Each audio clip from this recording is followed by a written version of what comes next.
Krásný dobrý den. Já vás tady moc vítám i za nadační fond Propolis. Jako jeho zakladatelka máme tu velkou čest a obrovskou radost, že letos na Meltingpot na Colors of Ostrava jsme měli možnost pozvat naprosto výjimečnou ženu. Je to zdravotník, porodní asistentka, je to zároveň moudrá žena, matka 8 dětí, která mimo jiné založila a provozuje aktuálně 6 center porodní asistence neboli zdravotnických zařízení naprosto unikátních v Indonésii a na Filipínách. Unikátních, protože poskytují péči zcela zdarma, což jinak v těch zemích vůbec není samozřejmostí. A dále zasahovala v první linii jako zdravotník na mnoha místech po živelných katastrofách. Myslím si, že z její zkušenosti můžeme čerpat mnoho a my jako nadační fond se velice snažíme o pozitivní ke všem vstřícné a laskavé reformy v porodnictví a pro nás rozhodně Ibo Robin Lim je velkým zdrojem inspirace. Takže prosím, přivítejte Ibo Robin Lim.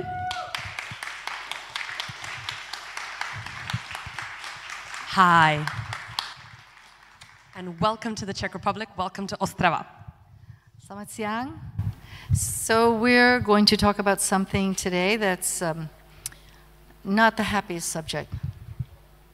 How is it going with translation? Is it going? Okay, great.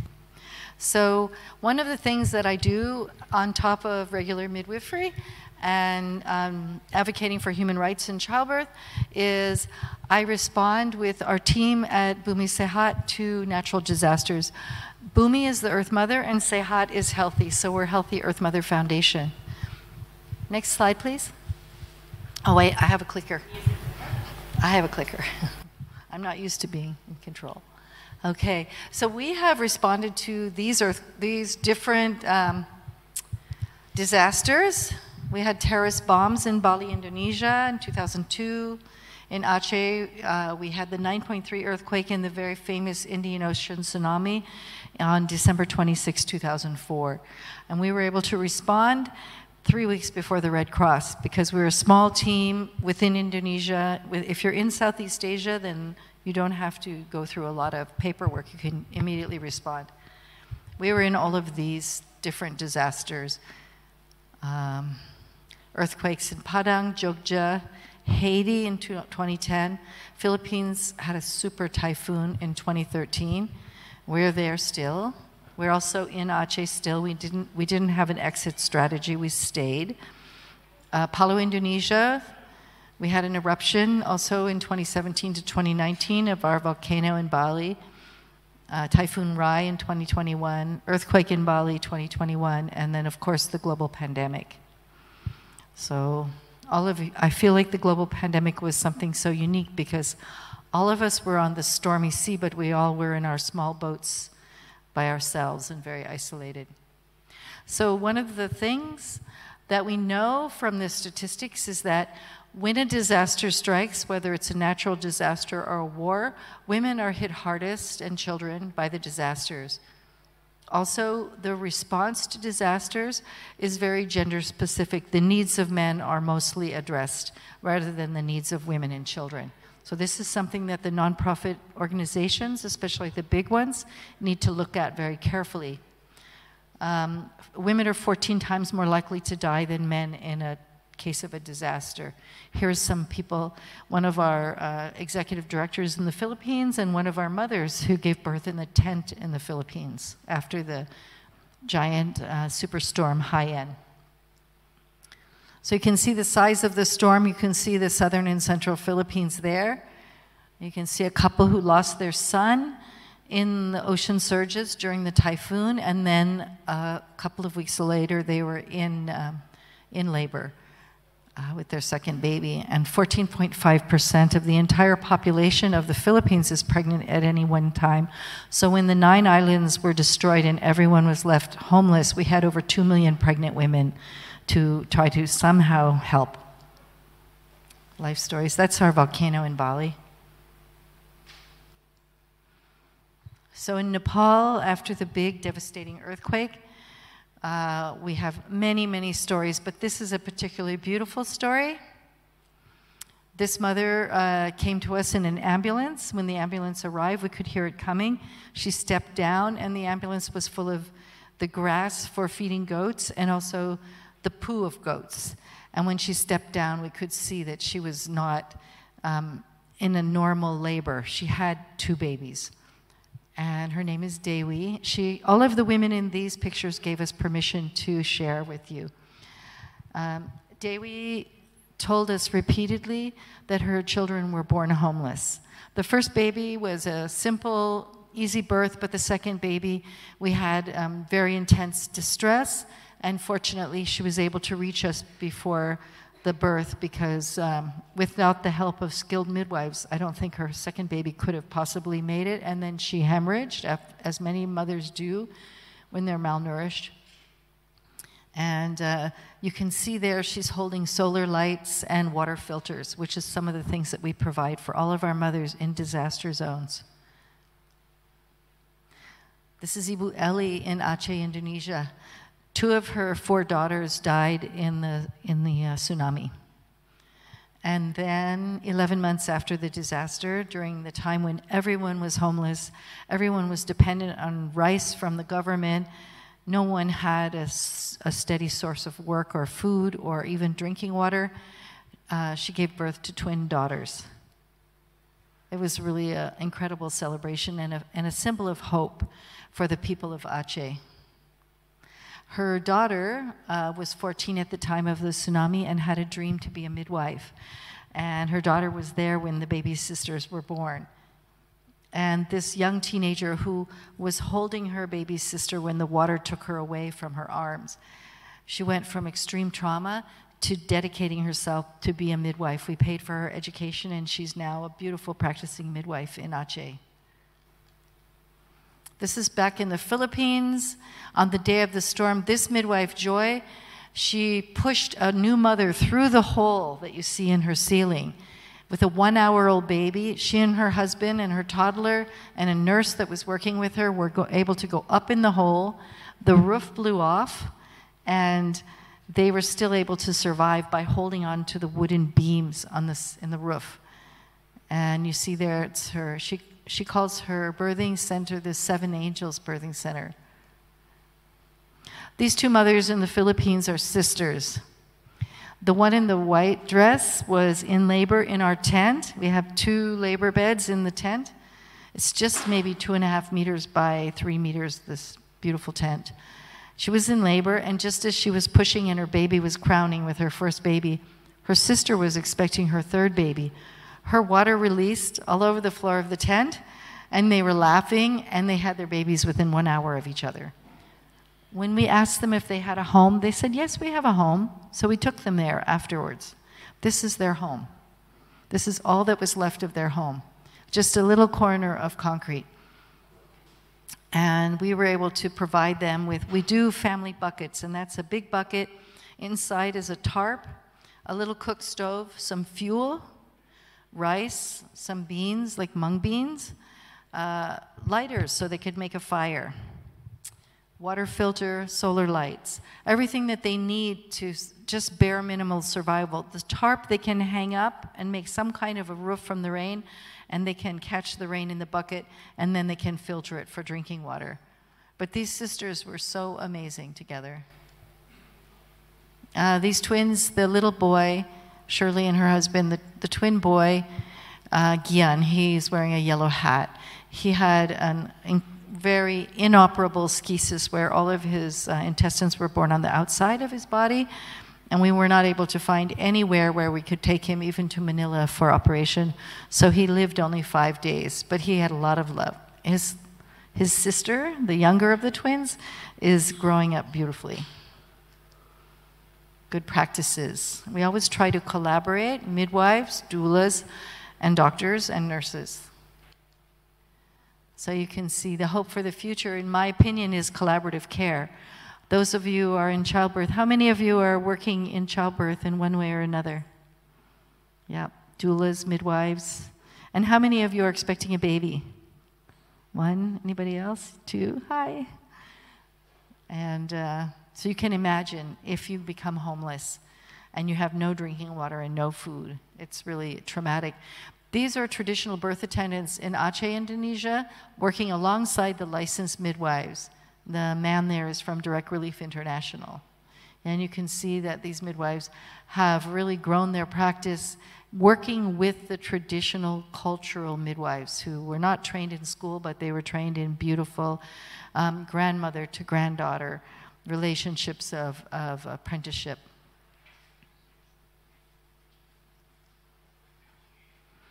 So this is the aftermath of an earthquake in Bali where this mother had had no prenatal care.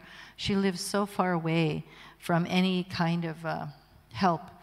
And we were able to bring prenatal care, food, tents to the families because they were left homeless. And when those of you that are in childbirth, you know that when there's some kind of disaster and the whole world is turning upside down, the babies seem to be more often coming breech or feet or butt first. And so we had to really make sure that we knew how to deliver the breech baby safely. In the first year, we had 777 babies in our tent. We only put 770 in the statistics because the rain blew away 7 of our charts, so we didn't have the data. In that 777 babies, there was only 6 hospital transports, but the hospital was also destroyed. And of those 2, we were able to assist the hospital doctors in 2 in the 6 hospital transports when it was necessary for a belly birth or a cesarean, we were able to assist the doctors. And we had 2 vaginal birth after cesarean. There isn't a very high rate of cesarean there, it's very low. And then 14 of our babies in the first 2 months were breech. You can see the mother there with the breech baby coming. Delayed umbilical cord clamping and cutting. I'm going to talk about that a little bit more. You see all of these mothers are with their babies' cords, and the placentas are in bowls, and they're just giving time. Usually in our clinics, our practice is to wait for 3 hours before clamping and cutting the cord so that the baby gets their maximum blood supply with oxygen, nutrients, and of course stem cells. Especially in a disaster. These women are in Papua. And Papua had a really high rate of death during COVID. 10 of my closest friends died in Papua. Women I knew very, very well and was close to. So Papua had a very hard time in the COVID. They also have a very high rate of malaria, dengue fever, and other problems there, plus conflict zone. So safely burning the umbilical cord, when there is no possible way to sterilize surgical instruments, we don't use scissors because scissors can be a danger for tetanus toxoid for the babies. What we do is we safely burn the umbilical cord by using heat guard. Usually we use cardboard and candles. And it cauterizes the cord. We usually leave 8 to 10 centimeters of cord, which then dries up very quickly and falls off. And again, we wait many hours before we do this. When the cord is completely white and there's no more blood flowing to the baby, and the baby's had an opportunity to breastfeed many times. So midwives, we're flexible. We've received babies in Coca-Cola truck. We've received babies in tents. Anywhere where we can set up. These midwives during the pandemic, the national regulation was that you could not keep your birth center open unless you could test for COVID. There were no COVID tests available in Indonesia. So on the charts, it says that we tested, but we could not possibly test. But it was required that we wear the proper personal protective wear, like hazmat suits. But because there were no hazmat suits available, our midwives went out and bought rain jackets and plastic pants, and they wore these. And it is hot by the equator. Papua is much hotter than Bali. It's terrible. And they, rather than stop serving the women and the babies, they wore these terribly hot outfits. You can see the mothers really happy. Breastfeeding. I can't stress enough the importance of breastfeeding. And unfortunately, when you have a disaster like an earthquake, whether you're in L'Aquila, Italy, or in Indonesia or Philippines with the storms, no matter where we went, Nepal, Haiti, Nestle was there. and they try to get there quickly, and they give the mothers infant formula, and they give them the dry formula, they give them 1 bottle, and they say, you've had a trauma, do not breastfeed your baby, it won't be healthy. These women don't have a kitchen, they have no running water, they have no way of sterilizing the milk in the bottles, they have no way to safely. When we first went to Aceh, we were there just quickly, right away, in the first few days after the tsunami. And Nestle was already there, and we identified 63 babies who died from waterborne illness because the mothers tried to feed them formula. So breastfeeding not only saves lives, it's absolutely essential in this time. And all of us are facing climate crisis. How many of you are concerned about climate crisis? Yeah, all of us, really concerned. We're also facing, terrible wars in Europe and in the Middle East right now, in other places in the world. And if we try to feed the babies infant formula, there will be problems. There will be babies dying unnecessarily. Whereas the mother's milk, it's always the right temperature, it's always perfectly clean, it's absolutely perfect for your baby any time of day and night. Even the research shows that, for example, if the mother pumps her milk, she should write if she pumped it morning or evening, because if she gives morning milk to her baby in the evening, the baby will have much more trouble sleeping, because the morning milk wakes the baby up. So women's bodies are incredibly amazing. We're called mammals because we have mammaries, we have breasts. It's like amazing. And it's a superpower. So women don't fail to breastfeed. Many women don't breastfeed, but it's not because they failed. It's because their support systems failed them, their healthcare providers, and the people looking after them, including their families. So it's one of the things that we're really proud of. At all of our Bumi Sehat birth centers and free community health clinics, we have 100% breastfeeding. We have one mother right now who's the only one in over 16,000 births who's not breastfeeding, and it's because she had a double mastectomy. But this mother is getting milk from our Dr. Dayu and from several of our midwives on the team who are breastfeeding mothers. So she has an ongoing supply of mother's milk. It's very hard for her because her first 3 children were breastfed, and she cannot, without breastfeed her baby. But you can see that in all ways, we are supporting our mothers, whether they are mothers who are in wheelchairs because they suffered polio in childhood. No matter what their situation is, we always help them breastfeed. Collaborations. This is from We Care Solar. They're an amazing organization that makes these solar suitcases.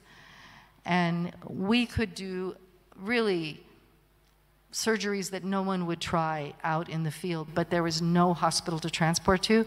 We were able to do them with the help of these solar lights.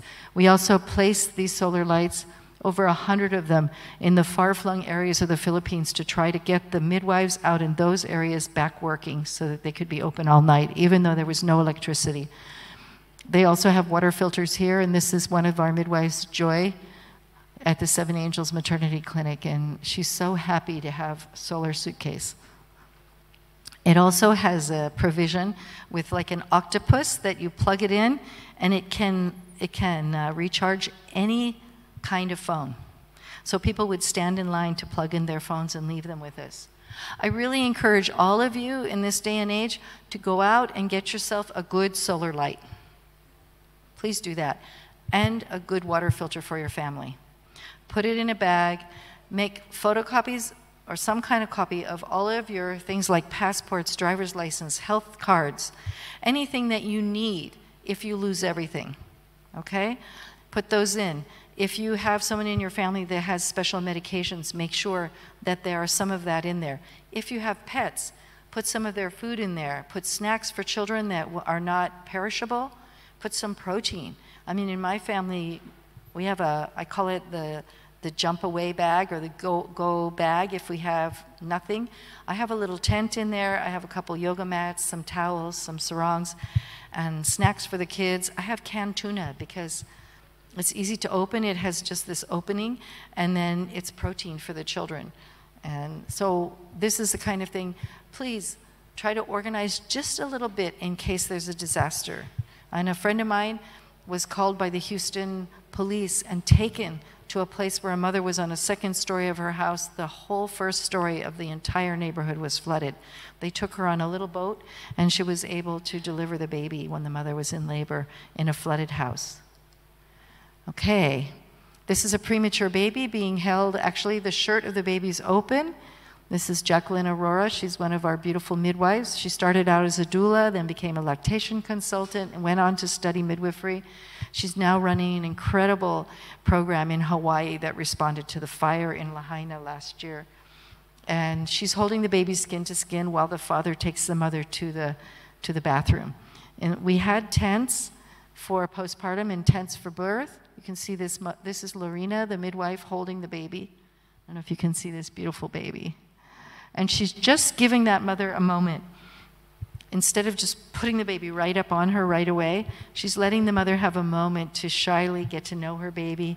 Mothers usually will touch their baby's face and then and then if their husband's there, her husband, unfortunately, her husband died in the typhoon.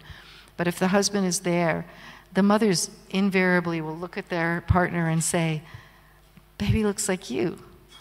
And then she takes the baby to her heart. And the first embrace of life is what we really protect as doulas, as midwives, as doctors and nurses. We really protect that first embrace of life, and we never cut the cord until the mother has had time to breastfeed. Our normal waiting time is about 3 hours in Bali and in Philippines, even in disaster zones. In that little tent, we had better outcomes than the best, most incredible, well-equipped hospital in Manila. So in the same country, we had better birth outcomes by far in a tent. And I believe that our secret was love.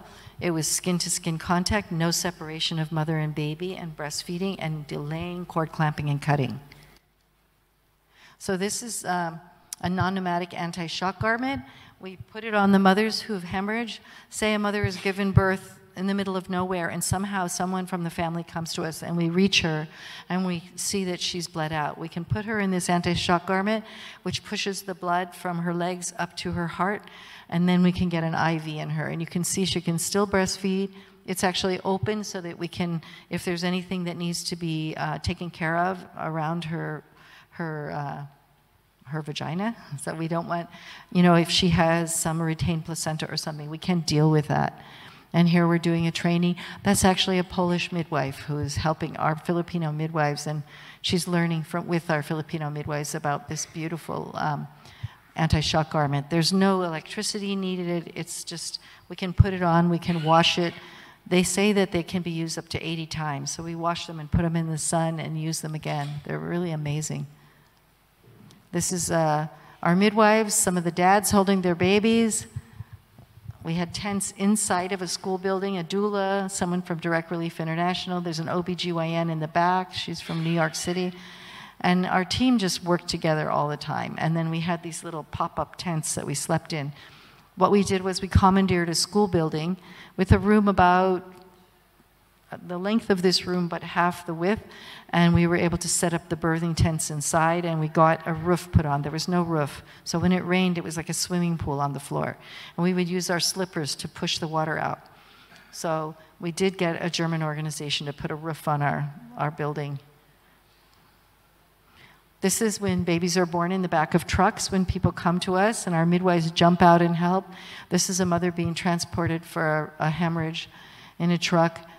And soon after this, I don't know if you know Michael Franti and the Soul Rockers, they raised the money for us to have a proper ambulance. So now in Lombok, in this disaster area, we have a proper ambulance and a beautiful clinic built by Direct Relief International. You can see, no matter where you receive the baby into the world, the mother and baby can be safe if you have skilled and loving support. Our midwives go wherever they're needed. You can see that they're going out to little islands on Lake Sentani in Papua, and they hike out there. First they row the boats, and then they hike out there to make sure the mothers have prenatal care, that they have vitamins, and they also do the first aid and for the sick children and adults that are out there, because there's absolutely no medical care at all there. This is Lily, one of our midwives, rowing out to the island to do prenatal care. We also row out for births. We give them little hand phones, little Nokia hand phones, so they can contact us, and we buy their hand phone plans. And then this is midwife Farida Salman. She was one of our most beloved midwives, and she was our head of medicine in Papua, and she was taken by COVID. She has 3 daughters and a husband who miss her so much. The one in the red. She's one of my best friends, but she's gone. So we need to build a golden chain of love. Each of you is a link in a chain of love and support for someone who needs you. Doulas, you're a very important link. Midwives are an important link. Family, aunties, uncles, grandmothers, children, the older children. My adult children went to Aceh and did body recovery for the people there. And you become a link in the golden chain of support. And the chain is as strong as the weakest link, so be a strong link. If it means that your neighbor has a baby, don't be so sure she has everything she needs. Bring a meal for her entire family and just be there for her. You know, just hold her hand. You don't have to say anything. You just have to be a link in the chain. And this is a mother. They lost their home in the earthquake, and this is what they built, and this is where she had her baby. She was able to contact our midwives in Lombok, and they went out to her. And this is the next day. They're checking her blood pressure, making sure she's okay. This is a drawing by one of the most beautiful children whose father died in the tsunami but was able to, when the water was as high as the coconut trees, he was able to take off his sarong and tie his little boy in the top of the tree where we found him. He was the only one in his family to survive, and he drew this. This is a beautiful poem by Kenneth Patchen. Have you wondered why all the windows in heaven were broken? Have you seen the homeless in the open grave of God's hand?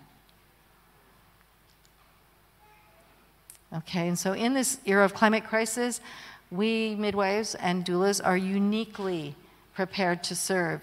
And I say doulas because one of the most dramatic bursts we had in the tent in the Philippines was a doctor who had a broken car that was smashed by a tree in the typhoon, but he was able to drive a first-time mom with convulsions of eclampsia to us because he didn't know what to do. They came to where he was camping with his family, and he drove in this incredibly broken car, and the mother was convulsing. And the only way we could get an IV in her arm was I had to climb up on top of her and hold her down. We got an IV in her, and one of the Filipino midwives, when this whole crazy birth was going on, started screaming, "Where is our doula?" Because our doula took care of so many details, charting so we had good data, making sure that every mother had some postpartum. What all the mothers wanted in the Philippines was hot chocolate. That's what they wanted.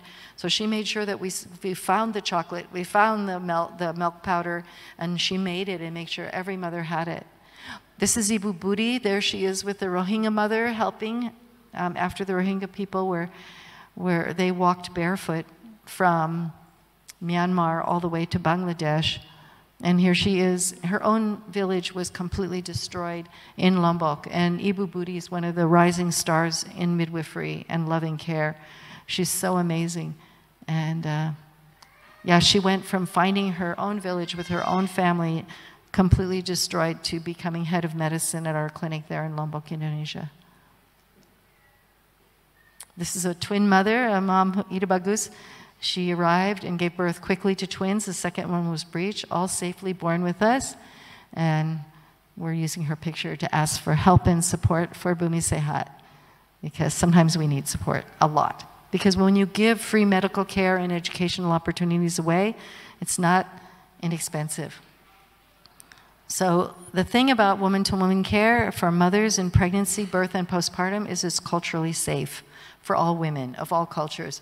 So we need to stay better informed. We need to make sure to collaborate so that when a mother needs a higher level of care, there's an easy access to the doctors and hospitals, if there are any hospitals.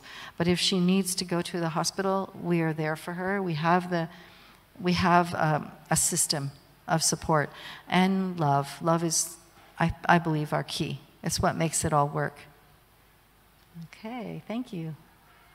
I think that's it. Do you have questions? This is your time. I'd like to. You can just leave that photo up. That's a traditional birth attendant.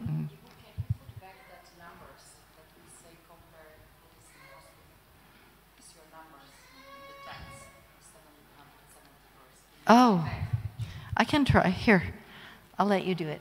Just go back. You'll find it. Does anyone have a question? Don't be shy. Yes, do you have a question? No. Yes, hi.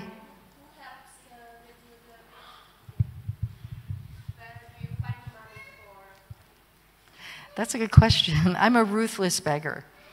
I mean, honestly, it's crazy how I beg. So, but you know what? Even during COVID, our board said to me, you're going to have to choose 1 or 2 clinics to close of the 6. And I said, no, I'm not closing a clinic, because if I close a clinic, it's like throwing away one of my children. I can't do it.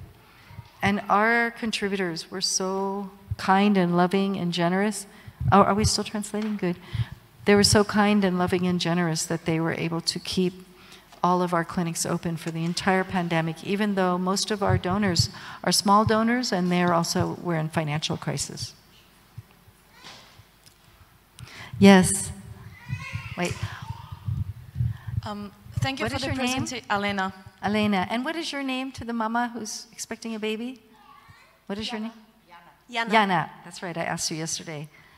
Just a quick question. Maybe you can explain what's the difference between the midwife and the doula for us? Good question. And the second one, if you are focusing only on the problems within the childbirth or also on the fertility problems? Say that again? Fertility.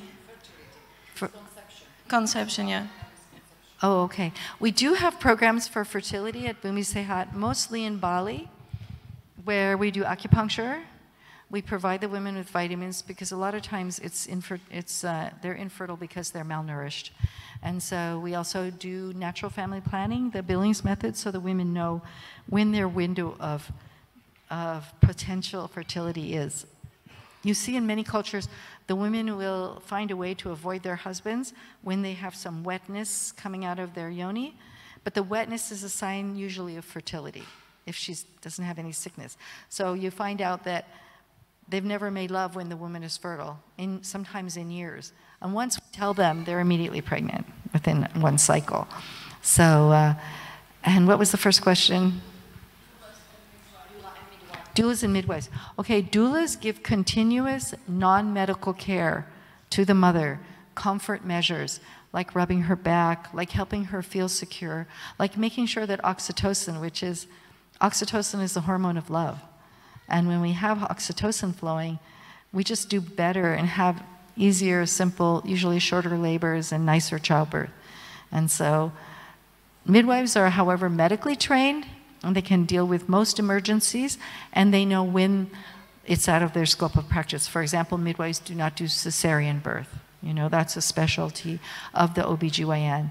And so midwives and doulas and doctors all work in concert together for the optimal care of mothers.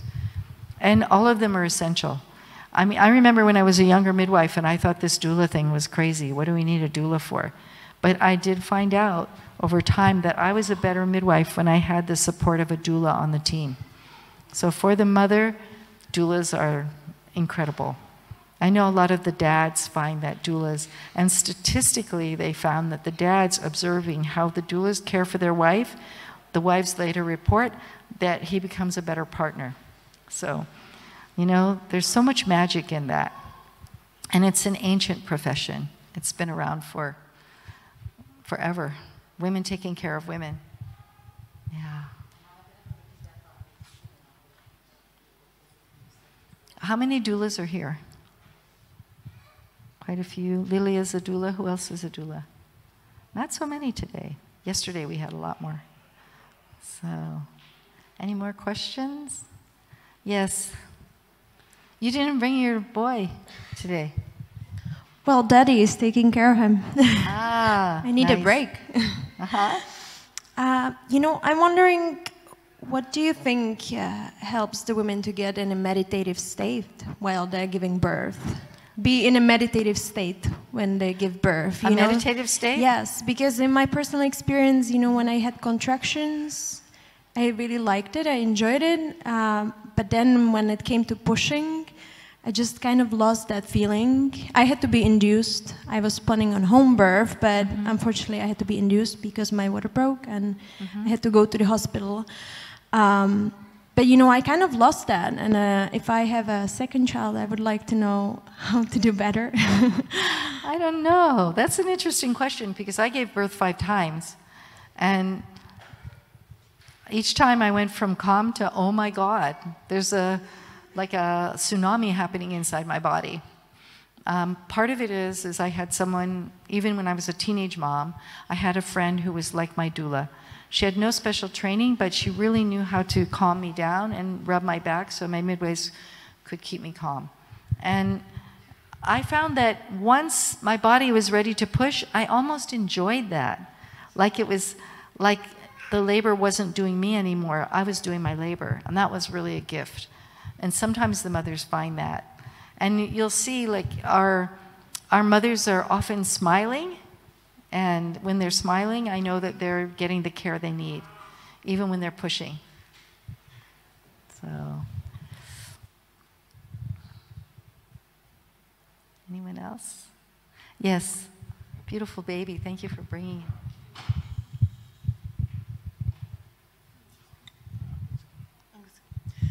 So yesterday, you or your translator, I don't know which one, said that you can eat a little bit of placenta to have more oxytocin during the birth. That you can eat some of the placenta? Is that what you said? Someone, or you or your yeah. translator. It's true. But if you push out the placenta, the birth is finished. So how did you mend it? Placenta from the first birth? Or? No. So, for example, if you're at a birth, if I was at a birth, and the mother was bleeding, and we were in a disaster zone, and there was no oxytocin medicine to inject, and she was bleeding. Oh, after the birth, you know. When the placenta was born, I would take a little bit, and I would ask her permission to give it to her. Okay. And it works like amazing. Not during, okay. To stop the hemorrhage. Understood, thanks. Yeah, I'm sure it's fine. Some people find it offensive, but it saves lives. Yes? No. So, let me see.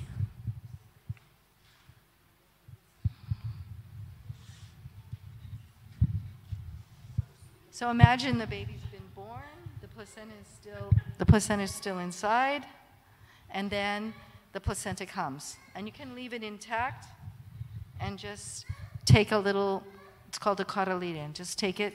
I usually say a prayer if I take it. And honestly, I don't do this often. It's not like I'm picking off a bit of placenta and feeding it to every mother. You know, it's very rare, and some mothers ask before the birth if they can have some of their placenta.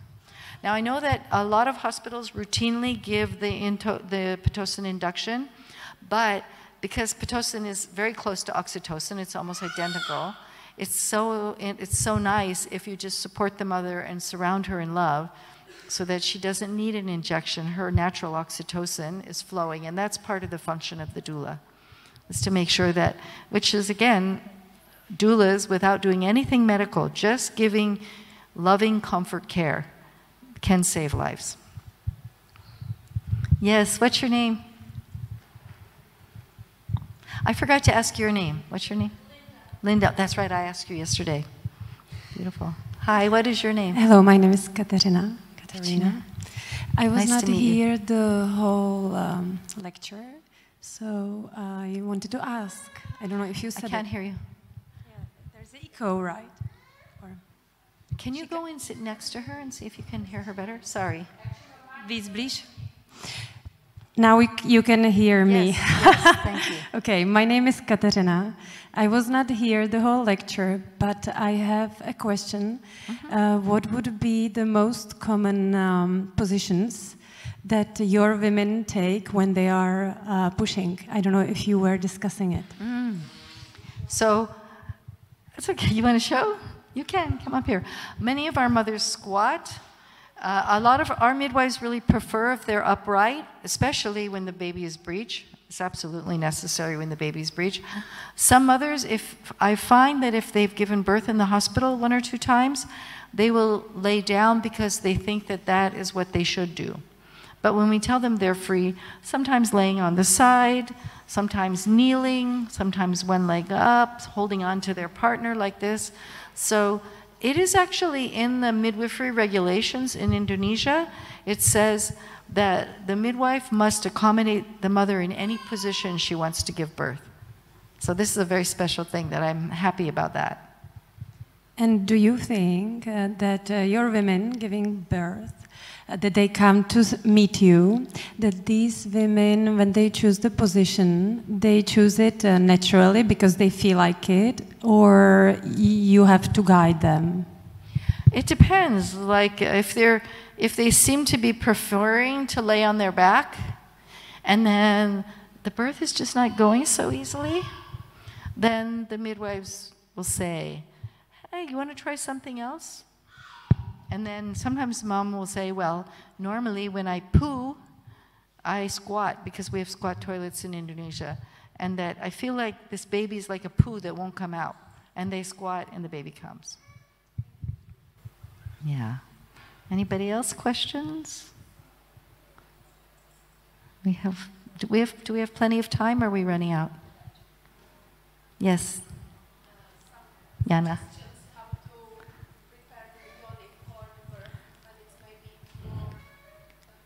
Yes, good question, how to prepare the yoni for the birth. We find that coconut oil or olive oil, just putting it on there, and believe it or not, making love. Because the prostaglandin from your partner, if your partner's a man, from the semen, actually softens the cervix and gets everything ready. So, just for that, the orgasms help with the muscles relaxing. And, you know, pleasure is important. It doesn't matter if you're huge pregnant, even more so you should have pleasure. We find that's very, very important. So, yes, Linda. We do get a lot of tears in some areas, like in Bali. Remember in 1963 we had a major volcanic eruption. We had another one in 2017, 18, 19. And the people, when the major volcanic eruption happened, and then right after that they had a big civil war. So they had many years of poverty and starvation. They say over 100,000 people starved to death on our island. And they have generation after generation of malnutrition, and that tends to be a setup for tearing. You know, we do really, again, the women might not have money to buy a bottle of coconut oil, so I'm always buying coconut oil and giving it away and saying, rub it on there, enjoy it. And sometimes that helps. In the Philippines, in the coastal areas where the typhoon was really bad, one of the main things the women eat is fish. And they had less tears because of the fish protein. In Indonesia, most of the poor women, their main source of protein is tempeh, which is soy, which is, these days, it's genetically modified. So we think that there's a correlation between that. Mm-hmm. And all of our midwives are really skilled at suturing. Yeah, there are many things I can't do. I can suture. I can suture a 4th-degree tear, which means if you tear through the anus, I can fix that. I'm good at it. I had to do one just before I left to come here. It's an incredibly good feeling when you can make sure that the mother is well sutured and comfortable and doesn't have complications later, because it's a very important part of her life to make sure that not only does she heal well and she can poo properly, but that she can still enjoy making love and have pleasure. So it's really important to us as midwives. More questions? How is our time? It's okay? 10 minutes? Yes, what's your name? Petra. Oh, that's right. I met you yesterday, Petra. I was going to ask about older mothers, if they have in general maybe more difficult like births. Mothers who are, we recently had a mom who was 44 having her first baby. She had a longer labor. And because her labor was so long and she was fully dilated for 14 hours and her baby wasn't coming, but I remembered that she told me that she had dreamed that Dr. Pariyata, who's our collaborative care OBGYN, how do you say OBGYN here? Gynecok. Yes. Porodník. So she dreamed that he was with me when the baby was born. And so before our baby went into distress, after her pushing for off and on for 14 hours, I said, what if we call Dr. Pari? And he said, yeah, come. Took us 20 minutes to go to him. There was no rush. Everything was fine. She got there, and she had, because of the way things were going for her, to have a vacuum where the baby was kind of pulled out with a vacuum suction machine, and for me, I was crying because I felt like, and I was pushing and helping, and then she did skin to skin, breastfed, everything. She didn't want the cord cut. She waited until 2 more days to cut the cord. And then a week later, when I read her Facebook post and how wonderful her birth was for her, I was crying. Because for us as midwives and doulas, maybe the birth isn't exactly what we would call optimal. But if it's optimal for the mother, this is so important. And the reason it was optimal for her was because she felt like her voice was heard. Anything that she asked for, we provided. So always listen to the mothers. Just like with our children, if we listen to them, they're going to be happier kids. Yeah. Anyone else? Ibu, I will just say numbers of the hospitals because like this they cannot appreciate how great the numbers are. Mm-hmm. Když byste tyhle čísla, těch 770 dětí, převedli na nás, na kteroukoliv evropskou zemi a nedej bože na Spojené státy, tak byste byli na 240 až 300 převozech do nemocnice z těch 770 dětí. Byli byste na 140 císařských řezích v těch lepších porodnicích. Jenom pro představu. Řekla jsem to dobře? Jo. No, čtvrtina by, prostě by to bylo tak. My máme 14 až 24% císařských řezů a ona má 0,25. Jo. Stejně jako podobně kvalitní centra v Singapuru a jinde.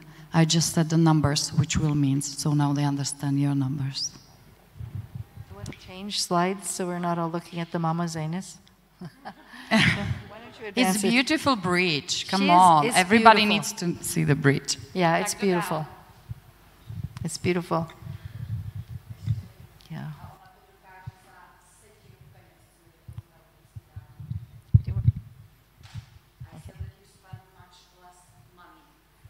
Oh, yes. Yeah. We do a lot with very little, burning the umbilical cord. Any more questions before our time is finished? I have last question. Hi, that's good. I love questions.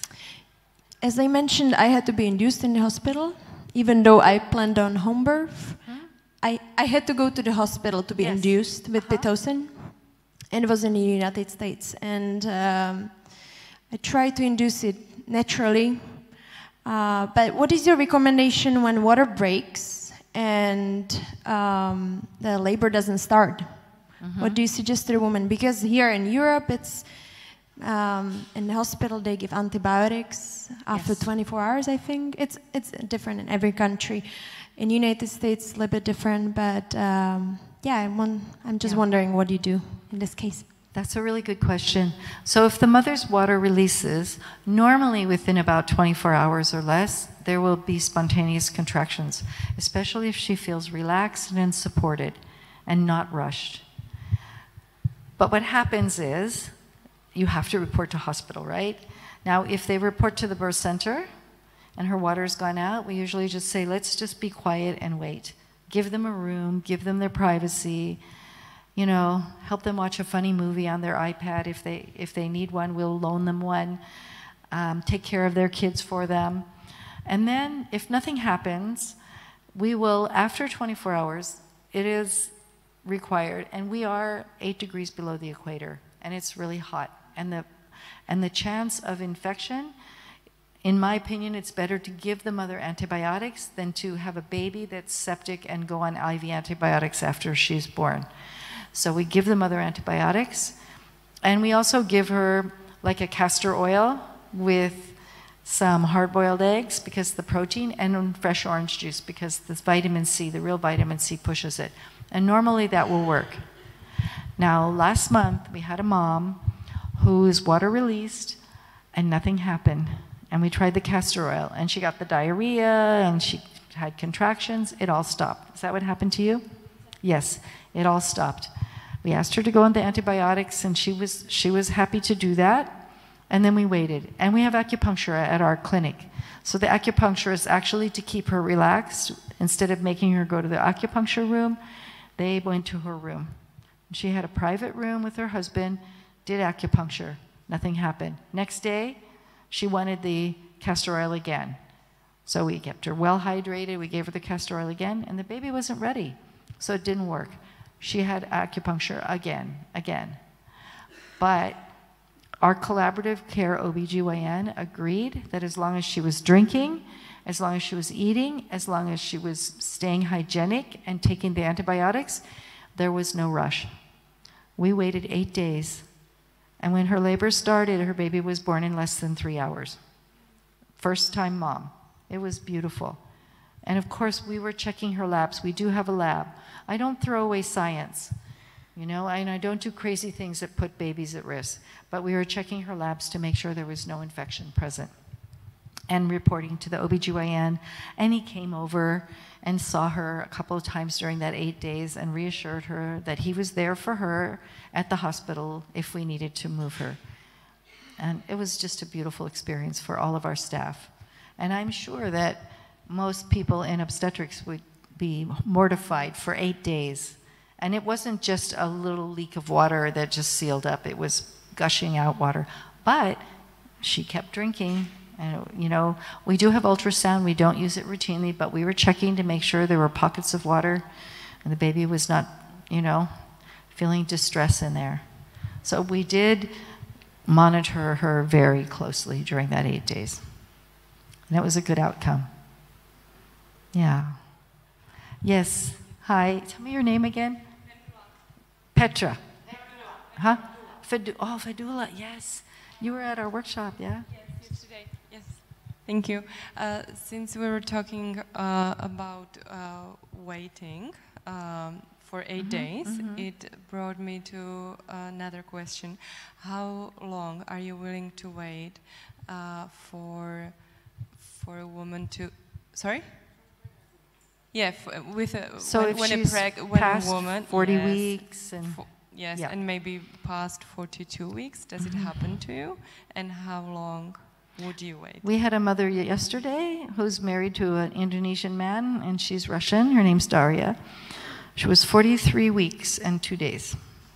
Second baby. First baby was born at 41 weeks. And everything was perfect, great, perfect. But again, we monitored her very tightly. We really kept track of her. We didn't take chances. We're not going to take chances. And again, we're so blessed that we have a collaborative care OBGYN who's, for example, his second baby was born at home with me. So he'll do anything for us. And third baby came out on the toilet when she got up to pee, so we were late. And first one was born in the hospital with another OBGYN, which was not such a great experience, but it was okay. But, you know, he's really there for all of our mothers, no matter what. And if there is something that is risky for the baby or the mother or both of them, we are not going to hesitate to go to the hospital and get care from him. And how wonderful is it if a mother needs to have a belly birth or a cesarean, if she can choose for her baby's cord to be left intact and not cut.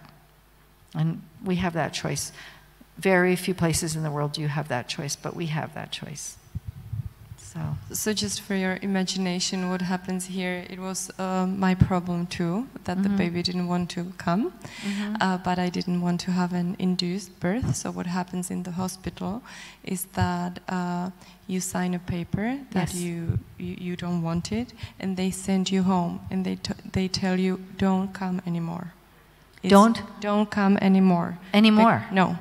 So you don't want us to induce your birth. Now we think it's the right time, even though everything is fine with the baby and with me. They send you home and they don't provide any more care. I mean, medical care. And I would think, in my opinion, that you should be monitored, as you said. But this is not what, it's not, it doesn't happen here. And what happened? Well, I gave birth at home, I think. Did you have support? Yes. Good. I think the lady's sitting right next to me. I don't know if she remembers me. Thank you for helping her. Thank you. Can I just comment? I had an induced labor and it almost killed my daughter. You? I had an induced labor at hospital because it was the right time, what the hospital said, and it almost killed my baby. Yeah, because the baby will go into distress, just statistically, when you induce with Pitocin, which is so strong. So our head of medicine, Dr. Dayu in Bali, she had 6 years ago an induced labor because after 41 weeks plus 5 days, her mother-in-law is also a doctor, her husband's a professor of medicine, her husband was saying wait, her mother-in-law was pushing her, and all of us midwives were saying, look, we don't want to tell you what to do, but we think it's good to wait. Well, first baby, and in Bali you have to have a boy because there's no social welfare. When you're old, the girls marry away from the home and your sons take care of you. And so, you know, they had done ultrasounds and this is a precious baby, he's a boy. You know, it's very hard because Dr. Dayu was saying this baby would be precious if she's a girl also. But the whole family pushed her and she went in for an induction. And the baby went into distress when she was 7 centimeters and there was an emergency cesarean. Her husband was so traumatized because they just took her away and they wouldn't let him near her and then he didn't see her for 6 hours. They had no contact with their baby for 13 hours and they knew he was just crying and giving up and waiting for them. There was no love there. And so she did a most amazing thing. The next baby, which was born about 9-10 months ago now, she didn't go home. She kept coming to work. And I said, gosh, you're 41 weeks and 4 days. How come you're still at work? And she said, have you met my mother-in-law? I am not going home. I'm staying here until she's in bed. And so she kept saying to me, what should I do? What should I do? And I said, look, of the 10 most intelligent human beings I know on this planet, you're in the top 10. I love you and I believe in you. I know that you know in your heart what to do for your baby and for yourself. So close your ears, stop reading this telephone, turn it off. Because they're putting poison in there, and they're putting poison in your ears, and all these people giving you advice. Even if I give you advice, even if I think it's good advice, it's not coming from your inner knowing. And our job as doulas and midwives is to awaken the mother's inner knowing and then believe in her. So I kept saying again and again, I believe in you. And she would follow me around. She would see a few more patients in the medical room, and then she would say, you really believe in me? And I'd say, yeah. And she would just lean against me and cry.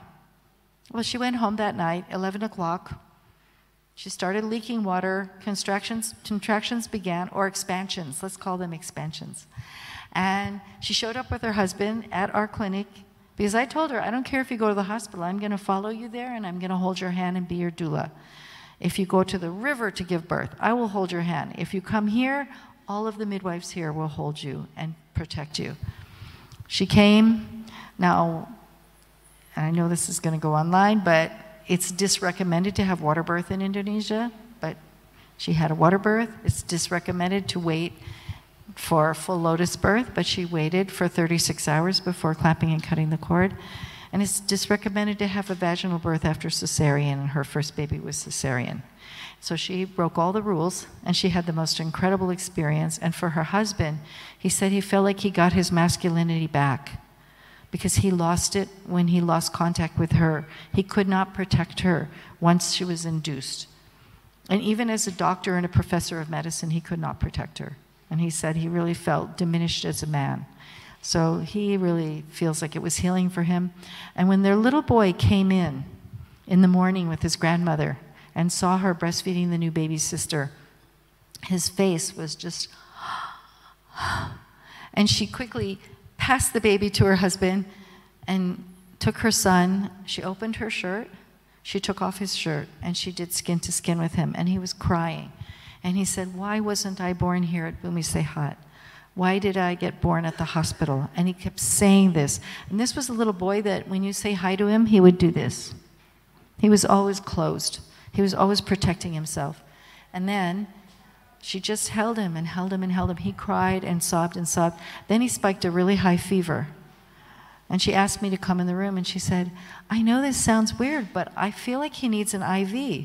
And I said, is that your inner knowing? Because I believe in you. And she said, yeah. So I helped her put an IV in her son. He's a 5.5-year-old boy.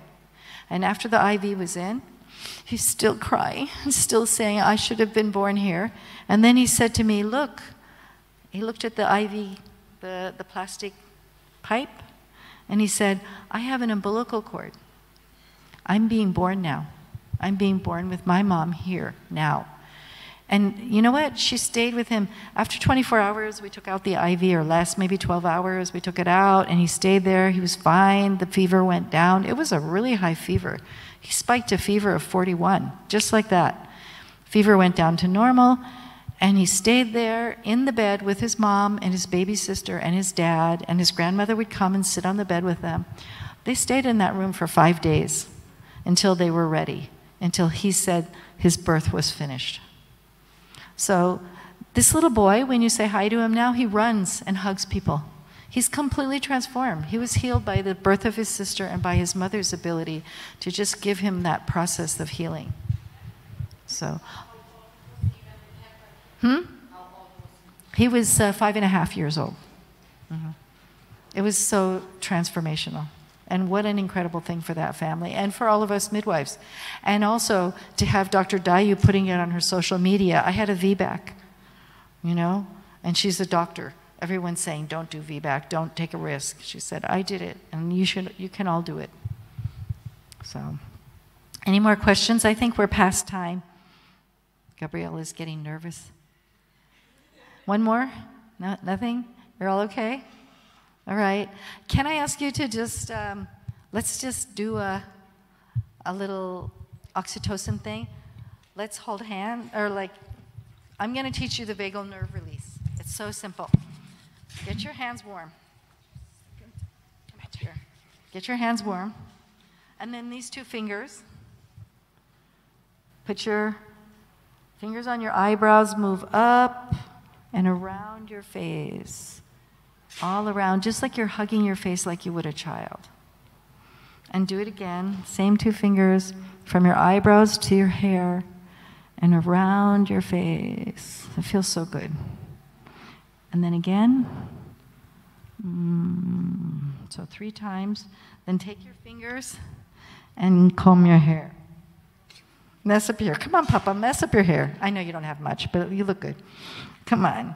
Rub that hair. That feels so good.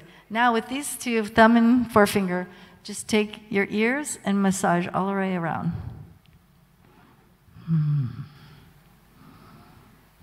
And then when you get to your earlobes, give a tug. Give yourself a hug. Namaste. This really helps mothers in labor who are hanging on. It really helps. Our mom that finally, after 8 days, her labor started, we did this together. So it's something you can reset your vagal nerve, which is really controlling so much of your body, mind, and spirit. And you can use this anytime. It's free. So simple. And teach it to everyone you know. I love you. I love you. Thank you for coming and sharing oxytocin. Bye.